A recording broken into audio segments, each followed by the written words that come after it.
সর্বশেষ যে লোকটা জান্নাতে যাবে তাকে আল্লাহ তাআলা জাহান্নামের আগুনে পোড়াতে পোড়াতে ছাই বানিয়ে আল্লাহ বলবেন, জিব্রাইল যাও একটু দেখো একটা মাত্র সেজদা দিয়েছে আমাকে, এরকম কাউরে পাওয়া যায় কিনা, পাটি চালান দিয়ে দেখো পাওয়া যায় কিনা।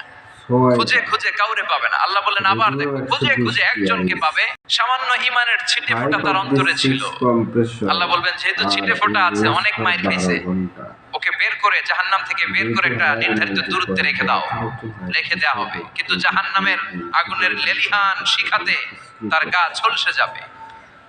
সে আল্লাহর ডেকে বলবে, মাবুদ তোমার কাছে আমি কিছু চাই না, জাহান্নাম থেকে তুমি আমাকে বের করেছো, জীবন নদীর পানি তুমি আমার গায়ের মধ্যে ঢেলে দিয়েছো, আমি আবার সজীবতা ফিরে পেয়েছি, আমি তোমার কাছে জান্নাত চাই না, শুধু নিরাপদ একটা দূরত্বে আমাকে রেখে আসো যাতে জাহান্নামের আগুন আমারে কষ্ট দিতে না পারে।